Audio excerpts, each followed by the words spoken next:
मुझे मेरे बाद दोस्तों ने आकर बताया कि लखनऊ में बायोकेमिस्ट्री की एक इंटरनेशनल कॉन्फ्रेंस हो रही है। उसमें अमेरिका से एक साइंटिस्ट आए हुए हैं, प्रोफेसर जॉर्ज ऑर्डल।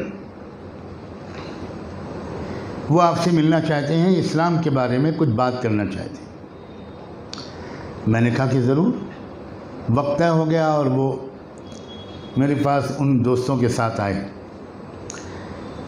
तो मैं मेंटली प्रिपेयर अपने को कर रहा था उनके आने से 2-4-5 मिनट पहले कि उनसे इंशाअल्लाह इस्लाम के बारे में कुछ बात करूंगा और इस्लाम और साइंस के जो रिलेशन है उस मौजू पर उनसे कुछ डिस्कशन करूंगा, कुछ सीखूंगा, कुछ सिखाऊंगा। लेकिन जब वो आए तो वो साइंटिस्ट कहीं से नहीं लग रहे थे, वो एक महंत और एक साधु और एक सन्यासी लग रहे थे। सर से पैर तक सैफ्रॉन कलर के धोती में थे, सर मुड़ा हुआ था और गले में एक क्या कहते हैं उसको, माला नहीं, वो जो हाँ रुद्राक्ष, वो पड़ा हुआ था।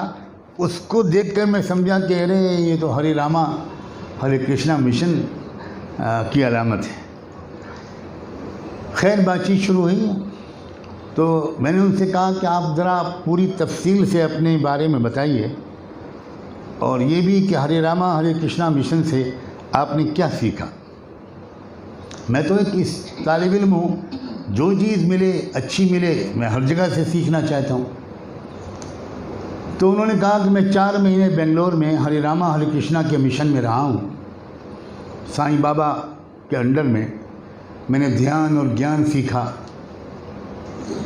मंत्रों का जाप सीखा, आध्यात्मिकता की शिक्षा ली। तो मैंने कहा कि बहुत खुशनसीब हैं आप। ये बताइए कि अगर आपसे मैं कहूँ कि एक सेंटेंस में आप ब्रीफली मुझे बता सकें कि क्या असल गिफ्ट आपको वहाँ से मिला। तो उन्होंने कहा कि बहुत आसान लफ्ज़ों में मैं ये कह सकता हूँ कि कोई इंसान कामयाब उस वक्त तक नहीं हो सकता जब तक कि वो अपनी ह्यूमन नेचुरल डिज़ायर्स को टोटली क्रश न करे। समझ रहे ना आप? No human being can ever succeed until and unless he will be able to crush his natural desires totally. मैंने उनसे पूछा कि ब्रदर जॉर्ज आप कहाँ के रहने वाले हैं अमेरिका में? तो उन्होंने कहा मैं शिकागो में रहता हूँ।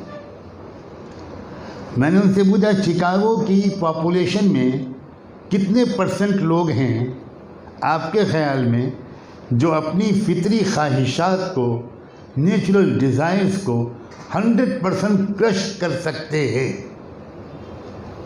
कितने लोग होंगे शिकागो में?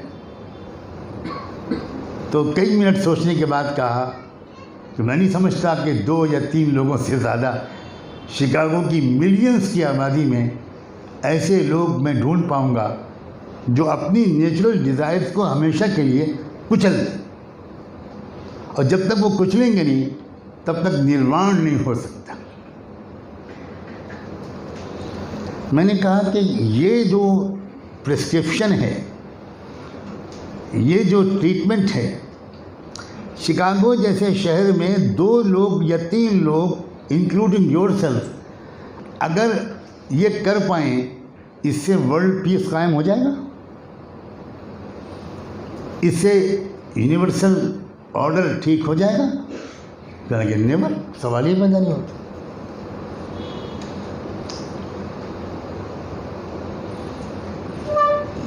तो मैंने कहा कि फिर आप इसको कैसे एक्सेप्ट कर रहे हैं जब दुनिया के आम इंसान किसी नुस्खे पर अमल न कर सकें तो उसका क्या फ़ायदा।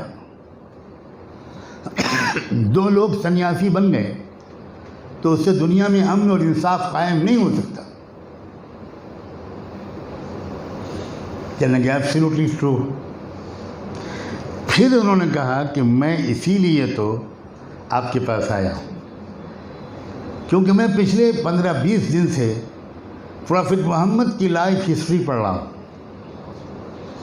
और उससे मुझको ये लगा कि मुझे लगता है कि मुझे फर्दर तलाश करना चाहिए। और मैंने यहाँ लखनऊ में पूछा कि मैं किसी मुस्लिम स्कॉलर से मिलना चाहता हूँ, तो उन्होंने आपके पास ले आया और आपने ऐसा सवाल कर दिया और मैंने सच सच बता दिया। अब आप प्लीज़ गाइड करें कि क्या सॉल्यूशन है। मैंने उनसे कहा कि आपके पास कोई डायरी या नोटबुक है? उन्होंने फ़ौरन अपना बैग खोला, डायरी निकाली और मैंने उनसे कहा कि कॉलम बनाइए, 2 कॉलम बनाइए या 3 कॉलम बनाइए, 2 लाइंस ड्रॉ कीजिए, 3 कॉलम बन जाएंगे।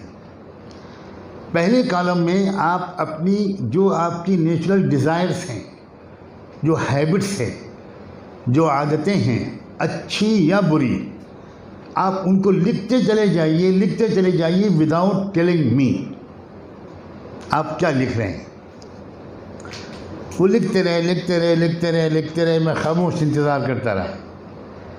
मेरे ख्याल में शायद 20-25 मिनट के बाद कहने लगे जितना मुझे याद आया मैंने लिख दिया। कितनी लिखी आपने? तो शायद 52 या 54 का फिगर बताया हो। क्या लिखा? मैंने कहा एक एक करके पढ़ते जाइए। अब उन्होंने पढ़ना शुरू किया। पंक्चुअलिटी, ट्रूथफुलनेस, स्टेडफास्टनेस, सब्र, discipline, organisation, management, mismanagement, love, hate, respect, disrespect वगैरह वगैरह। मैंने कहा अब आप ऐसा कीजिए कि हर हैबिट या डिज़ायर के सामने आप उसको अगर पसंद करते हैं तो टिक कर दीजिए, अगर आप नापसंद करते हैं, डिसलाइक करते हैं, तो उसको आप क्रॉस कर दीजिए। बस इतना कीजिए, मुझे न बताइए। चुपचाप वो लिखते रहे, कहीं टिक करते हुए नज़र आते थे, कहीं क्रॉस करते हुए। जब पूरा कर चुके तो मैंने कहा कि अब आप मुझे न बताइए कि किस चीज़ को आपने लाइक किया और किस चीज़ को आपने डिसलाइक किया। मुझे अब आप एक एक हैबिट या अपनी डिज़ायर पढ़ते रहिए। मैं आपको बताऊंगा कि इस्लाम किस चीज़ को लाइक करता है, इस्लाम किस चीज़ को डिसलाइक करता है, किस सिलसिले में इस्लाम इनकरेज करता है, किस सिलसिले में इस्लाम डिसकरेज करता है। तो वो बोलते गए, मैं बोलता गया। वो मेरे कहने के मुताबिक इस्लाम वाले कॉलम में टिक करते रहे या क्रॉस करते रहे। जब सब हो गया मैंने कहा ज़रा कंपेयर कीजिए, जिस चीज़ को आपकी फितरत ने, आपके स्वभाव ने, आपके कॉन्शियस ने जिस चीज़ को लाइक किया, आगे देखिए इस्लाम उसको लाइक करता हुआ नज़र आता है या डिसलाइक। और जिस चीज़ को आपके ज़मीर ने डिसलाइक किया, अब अगले कॉलम में देखिए कि इस्लाम उसको डिसलाइक करता है या लाइक करता है। तो वो पूरा पढ़ने के बाद कहने लगे इट्स अमेजिंग, एब्सोल्युटली अमेजिंग। यानी जो फैसला मेरे अपने ज़मीर का है, मेरी फितरत का है, वही फैसला इस्लाम का है। एक जगह भी कंट्रास्ट नहीं है। कोई ऐसी चीज़ जो आपकी फितरत पसंद करती हो नहीं सकता कि इस्लाम उसको नापसंद करता हो, और कोई ऐसी चीज़ जिसको आपकी फितरत नापसंद करती हो नहीं सकता कि इस्लाम उसको पसंद करता हो। इस्लाम बाहर से इम्पोज किए हुए डूज एंड डोंट्स का नाम नहीं है। इस्लाम आपके अंदर की आवाज़ है। इस्लाम फितरत की आवाज़ है। फितरत हया को पसंद करती है, बेहयाई को पसंद नहीं करती।